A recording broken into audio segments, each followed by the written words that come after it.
പുല്ലുവെട്ടി യന്ത്രം അഥവാ chaff cutter. നമസ്കാരം, ഞാൻ അസിസ് കങ്ങര, കോട്ടയം. പെല്ലറ്റ് ചെയ്ത പശു വളർത്തൽ അറിവുകൾ എന്ന യൂട്യൂബ് ചാനലിലേക്ക് സ്വാഗതം. ഇന്ന് നമ്മൾ പരിചയപ്പെടുത്തുന്ന മെഷീൻ ചാഫ് കട്ടറാണ്, അല്ലെങ്കിൽ പുല്ലുവെട്ടി യന്ത്രം. നമുക്കിതിൻ്റെ ഗുണദോഷവശങ്ങൾ, ഒരെണ്ണം വാങ്ങുമ്പോൾ ശ്രദ്ധിക്കേണ്ട കാര്യങ്ങൾ, എന്തെല്ലാമാണ് ഇതിന് മെയിൻ്റെനൻസ് വരുന്നത്, എങ്ങനെയാണ് തേയ്മാനങ്ങൾ എന്നുള്ള കാര്യങ്ങളാണ് നമ്മളിന്ന് ഉദ്ദേശിക്കുന്നത്. ആദ്യമായി പുല്ലുവെട്ടി യന്ത്രം അല്ലെങ്കിൽ ചാഫ് കട്ടറിൻ്റെ ഗുണങ്ങളെപ്പറ്റി പറഞ്ഞാൽ, നമുക്കിപ്പം സാധാരണ CO3, super Napier, red Napier എന്നിവയുള്ള പുല്ലുകളും, അല്ലെ പൈനാപ്പിൾ ലീഫ്, ഇങ്ങനെയുള്ള ഇലവർഗ്ഗങ്ങളിൽപ്പെട്ട പൈനാപ്പിൾ ലീഫ് പോലുള്ള സാധനങ്ങളും നേരിട്ട് കൊടുക്കുന്നതും കട്ട് ചെയ്ത് കൊടുക്കുന്നതും തമ്മിലുള്ള വ്യത്യാസമാണ് നമ്മൾ ആദ്യം മനസ്സിലാക്കേണ്ടത്. നമ്മുടെ CO3 പുല്ല് സാധാരണഗതി കർഷകർ നേരിട്ട് കൊടുക്കും. ചില ആൾക്കാർ 2-3 കഷ്ണങ്ങളായിട്ട് മുറിച്ചു കൊടുക്കാറുണ്ട്. ഇങ്ങനെ മുറിച്ചു കൊടുത്തു കഴിഞ്ഞാൽ പശുക്കൾ അവ ചവച്ചരച്ച് ഒരു 1.5-2 മണിക്കൂർ കൊണ്ടാണ് ചവച്ചരച്ച് വയറ്റിൽ ചെല്ലുന്നത്. ഇത്രയും നേരം ചവച്ചരയ്ക്കുമ്പോൾ അവരുടെ വായിലെ ദഹന വ്യവസ്ഥകൾ ചവച്ചരയോടുകൂടി വയറ്റിൽ റൂമിനെത്തുകയാണ് ചെയ്യുന്നത്. അപ്പം നമ്മൾ സാധാരണയായിട്ട് കട്ട് ചെയ്യാതെ അല്ലെങ്കിൽ 1-2 കട്ടാക്കി കൊടുത്തു കഴിഞ്ഞാൽ 1.5 മണിക്കൂർ ചവച്ചരയ്ക്കുമ്പോൾ ഉണ്ടാകുന്ന പ്രക്രിയ നമ്മൾ ചെറിയ ചെറിയ കഷ്ണങ്ങളായി കൊടുക്കുക. ഉദ്ദേശം ഒരു ചാഫ് കട്ടറിൽ ഒരു 1/2 ഇഞ്ച് അല്ലെങ്കിൽ 3/4 ഇഞ്ച് നീളത്തിലാണ് ചാഫ് കട്ടറിൽ നിന്ന് അരിഞ്ഞു വീഴുന്നത്. അത് നീളുന്നതിന് അതിൻ്റെ ബ്ലേഡിൻ്റെ സംവിധാനത്തിൽ 1 ഇഞ്ച് നീളത്തിലാക്കാം, 1.5 ഇഞ്ചാക്കാം, 3/4 ഇഞ്ച്, 1/2 ഇഞ്ച് നീളത്തിലൊക്കെ നമുക്ക് ആ ബ്ലേഡ് സെറ്റ് ചെയ്യാവുന്നതാണ്. അങ്ങനെ ചാഫ് കട്ടർ കട്ട് ചെയ്ത് വീഴുന്നതാണ് ഈ പശു കഴിക്കുന്നതെങ്കിൽ, നമ്മളിപ്പം ഒരു നേരം അല്ലെങ്കിൽ ഒരു ദിവസം കൊടുക്കുന്ന ഒരു 50-55 കിലോ അല്ല, ഒരു നേരം ഇപ്പോൾ 25 കിലോ എന്ന് വിചാരിക്കാം.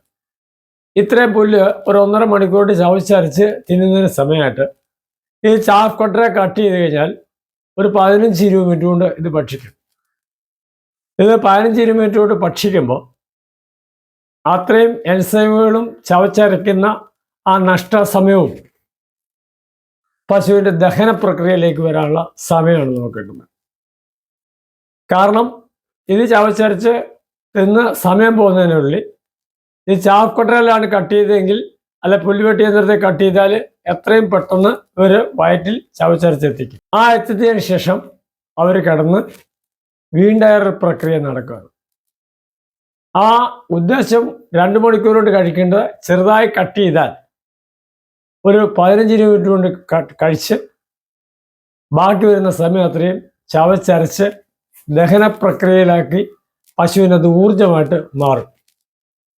അപ്പോൾ നമുക്ക് രാവിലെ കൊടുക്കുന്ന ഭക്ഷണമാണെങ്കിൽ ആ 2 മണിക്കൂർ എന്നുള്ള ഒരു 15-20 മിനിറ്റ് കൊണ്ട് ചവച്ചരച്ച് വലിച്ചെന്നാൽ വീണ്ടയർ പ്രക്രിയ എത്തിക്കഴിഞ്ഞാൽ അത് ഊർജമായി മാറി നമുക്ക് പാല്, പശുവിൻ്റെ ആരോഗ്യം ഇതെല്ലാം നിലനിർത്തുന്നതിനാണല്ലോ പുല്ല് കൊടുക്കുന്നത്. അതെത്തുക എന്നുള്ളതാണ് ഇതിൻ്റെ ഒരു നേട്ടം. അപ്പോൾ ഇപ്പം പൈനാപ്പിൾ ലീഫ് ആണെങ്കിൽ, പൈനാപ്പിൾ ലീഫിൻ്റെ ഇലയൊക്കെ സാധാരണ പറമ്പിൽ കെട്ടുമ്പോൾ കടിക്കാറുണ്ട്. മുഴുവനായിട്ട് അവർ കഴിക്കാറില്ല. കട്ട് ചെയ്ത് കൊടുത്താൽ കണിശമായിട്ട് ഫുള്ളായിട്ട് കഴിക്കും. അത്രയും പെട്ടെന്ന് ദഹന പ്രക്രിയ നടക്കും. അതാണ് ഇതിൻ്റെ ഗുണം. നമ്മൾ മെഷീൻ്റെ ബാക്കി വിഷയങ്ങളിലേക്ക് കടന്നാൽ, മെഷീൻ്റെ വീഡിയോ ഇതിനകത്ത് സ്ക്രോൾ ചെയ്ത് പോകുന്നുണ്ട്. അത് നോക്കി അതിനെപ്പറ്റി മനസ്സിലാക്കാൻ പറ്റും. സാധാരണ ചാഫ് കട്ടർ 2 റോളർ ടൈപ്പും 3 റോളർ ടൈപ്പും ഉണ്ട്. അതുപോലെ 2 ബ്ലേഡ് ടൈപ്പ്, 3 ബ്ലേഡ് ടൈപ്പ്. അപ്പം നമ്മളൊരു 3 റോളർ ടൈപ്പ് ആണെങ്കിൽ ഉള്ള അതിൻ്റെ ഗുണം, പുല്ല് അല്ലെങ്കിൽ പൈനാപ്പിൾ ലീഫ് ആദ്യം വെച്ച് കൊടുക്കുമ്പോൾ ഒന്നാമത്തെ റോളർ അത് ഉള്ളിലോട്ട് വലിച്ചെടുക്കും. ഉള്ളിലുള്ള 2 റോളർ ഒരു പ്രസ്സിങ്ങിന് ശേഷം അത് കട്ടിങ്ങിലേക്ക് പോവാണ്. ഇത് നമ്മുടെ സാധാരണ 3 ബെയറിംഗ് ആണ്, 3 റോളറാണ്. കാരണം ഈ 2 റോളർ എന്ന് പറഞ്ഞാൽ നടുക്കോട്ട് ഈ 1-ാം റോളറിലാണ് കൈത അങ്ങോട്ട് കയറുന്നത്. അതായത് കൈത കാണിക്കാം. ഈ കൈത ഇങ്ങനെ 1-ാം റോളറേക്ക് അങ്ങോട്ട് കയറും. അപ്പോൾ ഈ കൈത 1-ാം റോളർ ഇങ്ങനെ കയറും. 1-ാം റോളർ വലിച്ച് ഈ 1-ാമത്തെ റോളർ വലിച്ചെടുക്കും. 2 റോളറിനകത്തോട്ട് പിന്നെ പ്രസ് ചെയ്യുമ്പോഴാണ് ഇത് അമുങ്ങി ചെന്നാണ് കട്ടാകേണ്ടത്. അപ്പോൾ ഈ 3 റോളറുള്ള മെഷീനുമാണ് സാധാരണഗതി നല്ലത്. ഇനി 3 വാളാണ് ഫ്രണ്ടിൽ. ഒരു വലിയ ചക്രത്തിൽ 3 വാളും 2 വാളും തമ്മിലുള്ള വ്യത്യാസം. നമ്മളൊരു വലിയ ചക്രം കറങ്ങിക്കൊണ്ടിരിക്കുകയാണ്. അപ്പം 2 വാളുള്ള മെഷീൻ കട്ട് ചെയ്യുന്നതും 3 വാളുള്ള മെഷീൻ കട്ട് ചെയ്യുന്നതിനുള്ള വ്യത്യാസം, 2 വാളുള്ള മെഷീൻ ഒരു 10 മിനിറ്റ് കൊണ്ട് കട്ട് ചെയ്യുന്ന 3 വാളുള്ള മെഷീൻ ഒരു 1.5 മിനിറ്റ് കൊണ്ട് കട്ട് ചെയ്യും. അപ്പോൾ നമുക്ക് ഇന്ധന ലാഭം അത്രയുണ്ട്. കട്ടിങ്ങിൻ്റെ അളവാണ് കൂടുന്നത്. പിന്നെ മുന്നോട്ട് പോകുമ്പോൾ ഈ ചാഫ് കട്ടർ ശ്രദ്ധിക്കേണ്ട കാര്യങ്ങൾ, പലർക്കും ചാഫ് കട്ടർ വാങ്ങിക്കഴിയുമ്പം ചില പ്രശ്നങ്ങൾ ഉണ്ടാകുന്നതായിട്ട് വരുന്നുണ്ട്. അത് അറിവില്ലായ്മയാണ്.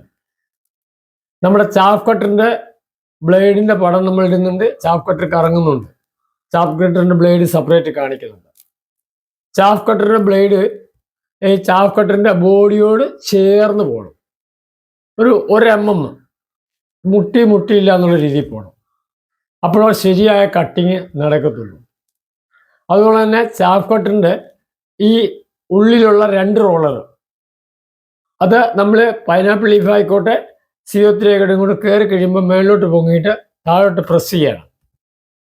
ആ പ്രസ് ചെയ്യുന്നതിൻ്റെ ആ ഭാഗത്ത് ഓയിലിടണം. എന്നാൽ ആ പ്രസ്സിങ് പ്രക്രിയ ഒരു സ്പ്രിങ്ങോട് കൂടിയാണ് സെറ്റ് ചെയ്യുന്നത്. ആ പ്രസ്സിങ് പ്രക്രിയ ശരിയായിട്ട് നടക്കുള്ളൂ. പിന്നെ അതിൻ്റെ വലത്തുവശത്ത് അതിൻ്റെ ഗിയർ ബോക്സ് ആണുള്ളത്. ആ ഗിയർ ബോക്സ് 2 ടൈപ്പ് ഉണ്ട്. ഓയിൽ ടൈപ്പ് ഗിയർ ബോക്സും ഗ്രീസ് ഇടുന്ന ടൈപ്പും ഉണ്ട്. നമ്മൾ ആ ഗ്രീസ് ഇടുന്നതിനകത്ത് കറക്റ്റായ സമയങ്ങളിൽ ഗ്രീസ് ഇടുക. ആ ഗ്രീസ് ഇട്ടില്ലെങ്കിൽ അതിൻ്റെ ബെയറിങ്ങുകൾ പോകും. അങ്ങനെ ബെയറിങ് പോകാൻ നമുക്ക് നഷ്ടം വരും. പിന്നെ നമ്മൾ ചാഫ് കട്ടർ മനസ്സിലാക്കേണ്ട ബെൽറ്റാണ്. ചാഫ് കട്ടറിൻ്റെ ബെൽറ്റിന് ഇപ്പോൾ ഉദ്ദേശിച്ച് ഒരു 1100-1200 രൂപ വില വരും. സാധാരണഗതി നല്ല രീതിയിൽ ഉപയോഗിച്ചാൽ ഒരു 2.5-3 വർഷത്തോളം ഓടാറുണ്ട്. അത് നമ്മൾ ശ്രദ്ധിക്കേണ്ട കാര്യം, പുതിയതായ ഒരു ചാഫ് കട്ടർ വാങ്ങുമ്പോൾ ഒരു 15-20 ദിവസം ഓടിക്കഴിയുമ്പം അതിൻ്റെ ബോഡിയിൽ മോട്ടർ പിടിപ്പിക്കുന്ന ഒരു 4 നട്ടുണ്ട്. ആ 4 നട്ട് ഈ ചാഫ് കട്ടറിൻ്റെ ബെൽറ്റ്, പുതിയൊരു ബെൽറ്റ് കുറച്ച് ഓടിക്കഴിയുമ്പോൾ ലേശം ലൂസാകും. അങ്ങനെ ലൂസാകുമ്പോൾ ഈ മോട്ടറിൻ്റെ 4 നട്ട് അയച്ചിട്ട് ലേശം ഇടത്തുവശത്തോട് മാറ്റി ഈ ബെൽറ്റ് ടൈറ്റ് ആക്കുക. കണ്ടമാനം ടൈറ്റ് ആക്കല്ല, ചെറിയ ലൂസോടുകൂടി മിനിമം ഒരു അഡ്ജസ്റ്റ്മെൻറ്റ് ടൈറ്റ് ആക്കുക. അപ്പം ആ ഓട്ടത്തിൽ ആദ്യത്തെ 10-15 ദിവസത്തെ ഓട്ടത്തിൽ ലൂസായ ബെൽറ്റ് കറക്റ്റ് ആകുന്നു. അങ്ങനെ ആകുമ്പം ബെൽറ്റ് പോകുന്ന പ്രശ്നം ഒതുക്കുന്നില്ല. പിന്നെ നമുക്ക് വരുന്ന വാളാണ്. ഈ 3 വാളും സാധാരണഗതിയിൽ നമ്മൾ ഇപ്പം പുല്ല് വെട്ടുന്ന അരുവ വിചാരിക്കാം. അരുവ നമ്മൾ മൂർച്ച വരുമ്പം തേക്കാറുണ്ട്. ഇത് നമുക്ക് ഒരു 8 ഇഞ്ചിൻ്റെ അര മേടിക്കുക, ഒരു രാഗി വിടാവുന്നേ ഉള്ളൂ. അപ്പോൾ ശരിയായ മൂർച്ചയില്ലെങ്കിൽ നാര് പോലെ വന്നിട്ട് ആ നാര് പശുവിനും ദോഷമായിട്ട് വരും. കട്ട്ലിങ് നടക്കത്തില്ല. അതുപോലെ തന്നെ നമ്മൾ അരുവ, രാഗി അതിൻ്റെ ഫ്രണ്ട് വശം കുറഞ്ഞു വരുന്നെന്ന് പറഞ്ഞിട്ട് ഈ ബ്ലേഡ് കുറച്ച് മുന്നോട്ട് പോയി കഴിയുമ്പോൾ ബ്ലേഡിൻ്റെ വലിപ്പം കുറഞ്ഞു വരും. ഈ വലിപ്പം ബ്ലേഡിൻ്റെ കുറയുമ്പോൾ നമ്മൾ ശ്രദ്ധിക്കേണ്ടത്, ആദ്യം ഞാൻ പറഞ്ഞു കൂട്ടുക, ഈ വാള് ബോഡിയോട് മുട്ടിയില്ല എന്ന രീതിയിലാണ് പോകേണ്ടത്. ആ മുട്ടിയില്ല നിന്ന് ഈ ബ്ലേഡിൻ്റെ അളവ് വലിപ്പം ലേശം കുറയുമ്പോൾ ഈ മെഷീനിലുള്ള അല്ലെങ്കിൽ വാള് പിടിപ്പിച്ചിരിക്കുന്ന ആ റൗണ്ടിലുള്ള ഒരു 6 നട്ടുണ്ട്. അത് ചെക്ക് നട്ടിട്ടാണ് മുറുക്കിയിരിക്കുന്നത്. ആ ചെക്ക് നട്ട് ലൂസാക്കിക്കൊണ്ട് അത് ടൈറ്റ് ആക്കി കഴിഞ്ഞാൽ ആ ബ്ലേഡ് നമുക്ക് ഈ ബോഡിയോട് അടുത്തിങ്ങനെ കൈ കറക്കി നോക്കുമ്പോൾ കാണാൻ പറ്റും. അപ്പോൾ എപ്പോഴും ബോഡിയോട് അടുത്ത് ബ്ലേഡ് പോകണം. ഒരു 1.5 mm അടുത്തടുത്ത് നിൽക്കണം. എന്നാലും ശരിയായ കട്ടിങ് നടക്കുള്ളൂ. അപ്പോൾ നമ്മൾ ശ്രദ്ധിക്കേണ്ടത്, ഒന്ന് ഗ്രീസ് ടൈപ്പാണ് ഗ്രീസ് അടിക്കുക, ഓയിൽ ടൈപ്പാണ് ഓയിൽ അടിക്കുക. അതുപോലെ തന്നെ വരുന്ന കമ്പനിക്കാരൊന്നും സ്വിച്ച് ഇല്ല. നമ്മളൊരു സാധാരണ പവർ പ്ലഗ് ഉപയോഗിക്കുക. ഈ പവർ പ്ലഗ് ഉണ്ട് സ്വിച്ച് ഓണും ഓഫ് ആക്കുക. നിർബന്ധമായിട്ട് ചെയ്യേണ്ടത്, ചാഫ് കട്ടർ ഉപയോഗിച്ചതിന് ശേഷം നമ്മൾ പ്ലഗ് പിൻ റിലീസ് ചെയ്യണം. പ്ലഗ് പിൻ ഊരിയിടണം. ഒരു കാരണവശാലും ഇടാറില്ല. അങ്ങനെ പ്ലഗ് പിൻ അതിൽ നിന്നാൽ എന്തെങ്കിലും അബദ്ധവശാൽ അത് ഓണായി കഴിഞ്ഞാൽ മോട്ടോർ സ്റ്റക്കായി കത്തിപ്പോകും. ഇനി സാധാരണഗതിയിൽ ഈ ചാഫ് കട്ടർ ഒരു 5-6 വർഷമായിട്ടൊരു കമ്പനിയുടെ നമ്മൾ കൊടുക്കുന്നുണ്ട്. എല്ലാ കർഷകരിലും എത്തിക്കും, പല കർഷകർക്കും അറിയാം. വാങ്ങുമ്പോൾ നല്ലത് വാങ്ങുക. ബോഡി നല്ലതായിരിക്കണം, മോട്ടർ നല്ലതായിരിക്കണം, ബെയറിംഗ് ഉള്ള നല്ല സെറ്റിംഗ് ഉള്ളതും വാങ്ങുക. പിന്നെ മറ്റൊരു പ്രധാനം, ഞാൻ കറവയന്ത്രം പറഞ്ഞ മാതിരി നമുക്കിനി തേയ്മാനപ്പെടുന്ന സാധനം ബെയറിംഗാണ്. ഈ ചാഫ് കട്ടറിൻ്റെ ബെയറിംഗ് നമുക്ക് അടുത്തുള്ള സ്പെയർ പാർട്സ് കടയിൽ കിട്ടും.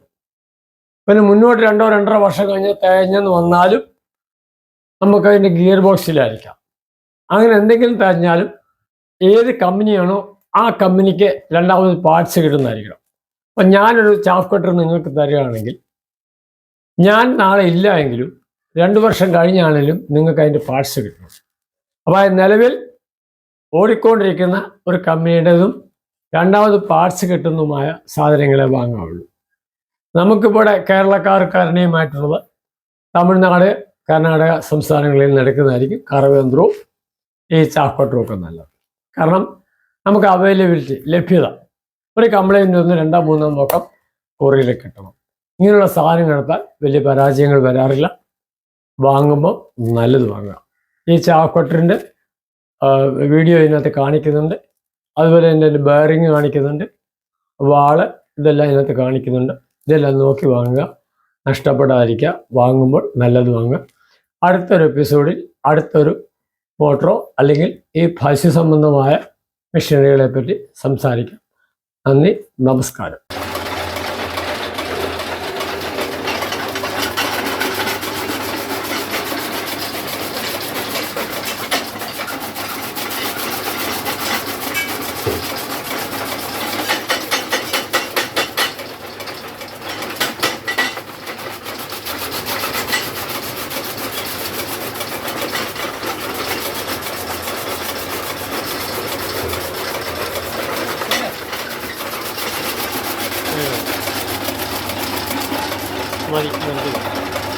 നിർത്തിക്കും.